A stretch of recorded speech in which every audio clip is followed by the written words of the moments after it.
அதிமுக 20 இடத்திலும், பாஜக 5 இடத்திலும், பாமக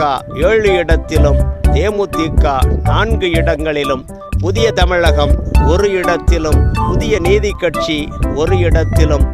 தமாக 1 இடத்திலும் போட்டியிட்டன.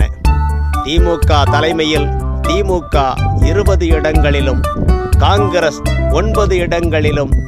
2 கம்யூனிஸ்டுகள் சிபிஐ 2 இடங்களிலும், சிபிஎம் 2 இடங்களிலும்,